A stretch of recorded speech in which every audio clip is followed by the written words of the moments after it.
crawling in their bed. And when he drops her off at preschool, she's clinging to his leg.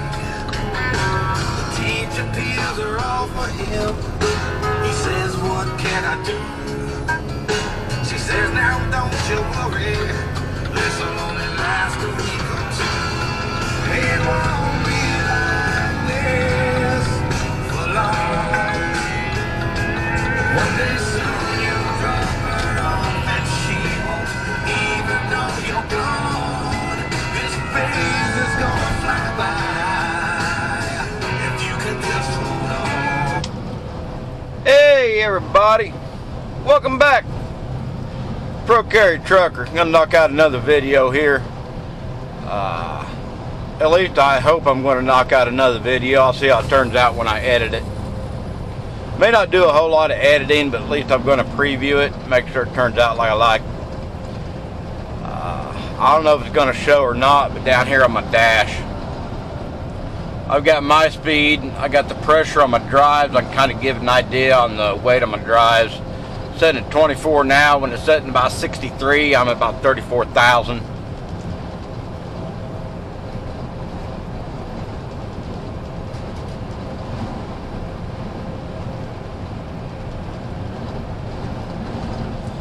This section over here, if it's showing, I've got 1.8 seconds, 2.3 to 5. That car in front of me doing 93 mile an hour, 94.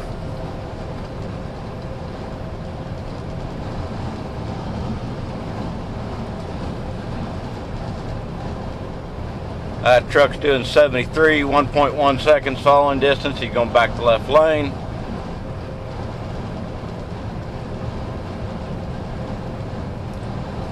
We're governed to 68 mile an hour, which speedometer, odd thing is speedometer says I'm doing 68, but my GPS, if it's showing 67 mile an hour. If I use Google Maps, it's showing 67 mile an hour. I got two other GPSs that show 67 mile an hour. Any of the message boards or whatever that are along the road that show your speed usually show about a mile under what my speedometer shows. So I'm actually only doing about 67 when we're supposed to be able to do 68.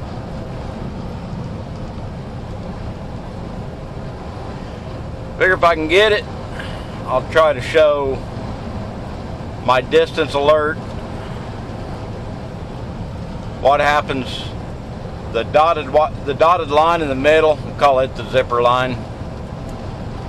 The solid white line on the right, the yellow line over there on the left of the other lane is called the fog line.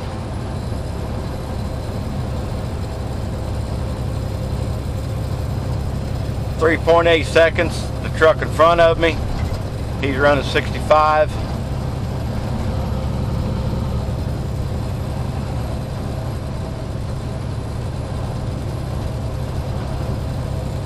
That little Kia running 73.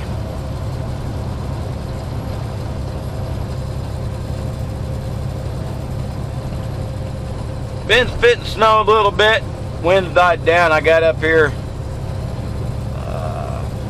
40 over to Nashville. I caught the Briley Parkway, east side of Briley. I took it up, caught 24 west here, headed towards Kentucky.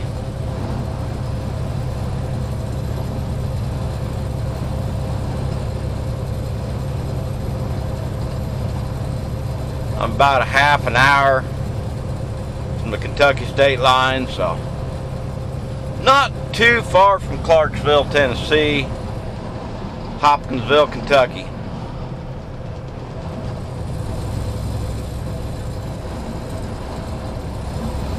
Got my GPS up here, my Sirius XM.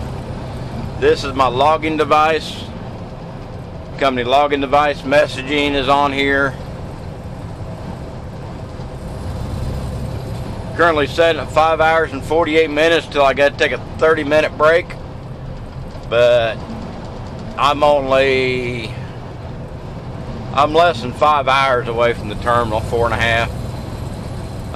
Total drive time left is 8:48. I got 10 hours and 54 minutes left on my 14-hour clock, and I got 44 hours and 37 minutes left on my 70-hour clock.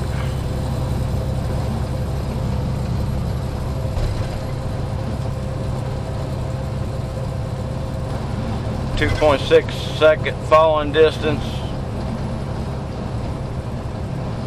Truck in front of me is running 67 miles an hour.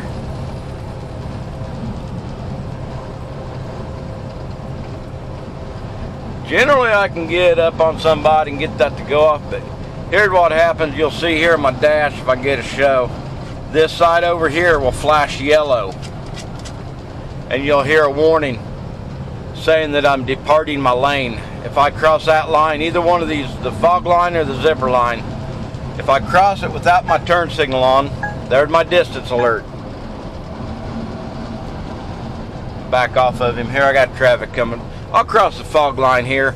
So this over here though, you'll see a yellow line. It'll flash yellow.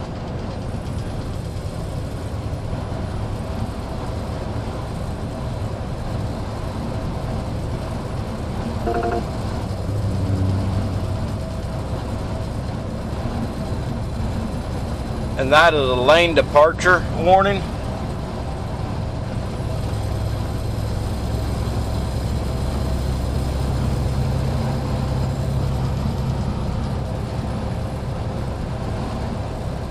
Saying, hey, you're swerving out of your lane.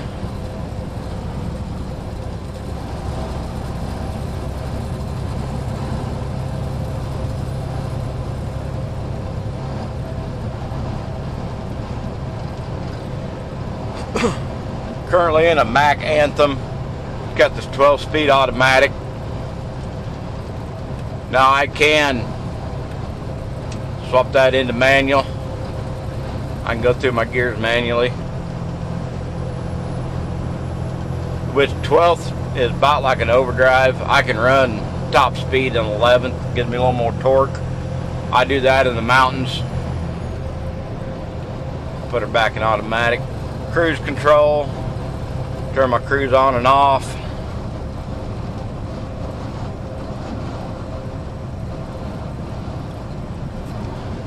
Set my cruise here. Now my cruise is set at 68 miles an hour. That truck in front of me is running 66. Even though I'm set at 68 miles an hour, this truck will pace his speed until I go around him. If I go around him and I ain't got nobody in front of me, it'll pick up to the set cruise.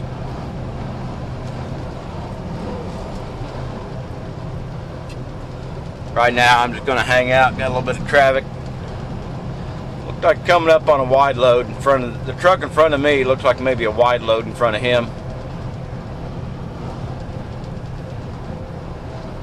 Can't wait to get home. Got a new holster at home waiting on me.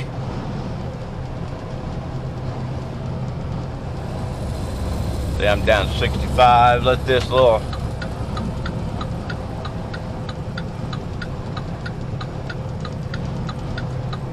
yeah, see if I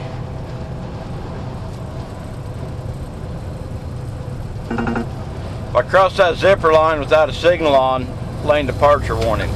I turn my signal on, it knows that I'm intending to depart my lane.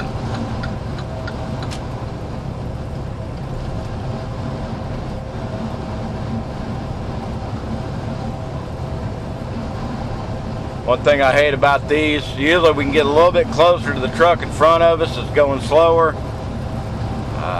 Keep our momentum build up, get out there, get around them quicker. With this system, we gotta get out in the left lane a little bit sooner. Tie up that hammer lane a little bit longer than we like, but unless we want to just drag our feet, we really ain't got no other choice. Oh, look there, phone call.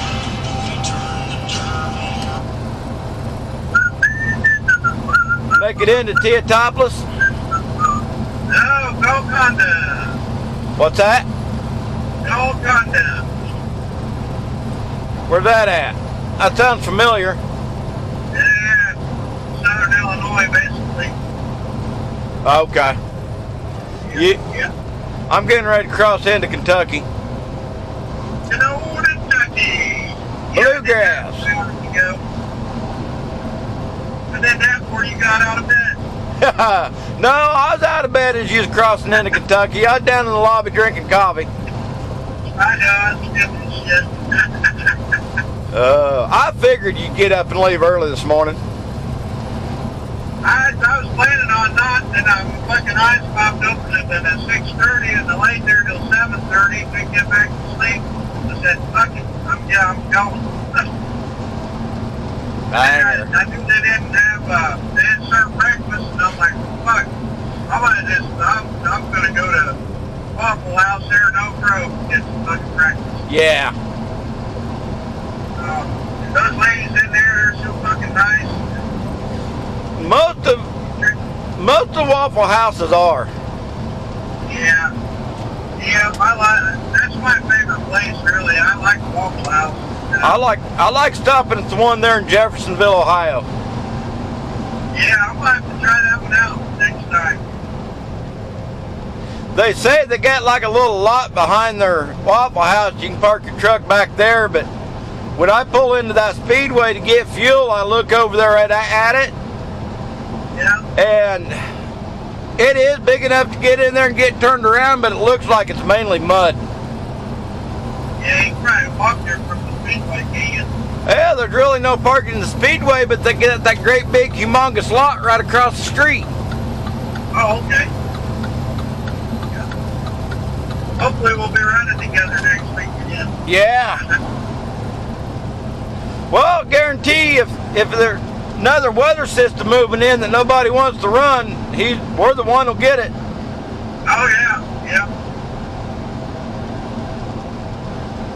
That's funny to me, because no matter where they send me, if it gets to be like it was, I won't be driving on that shit.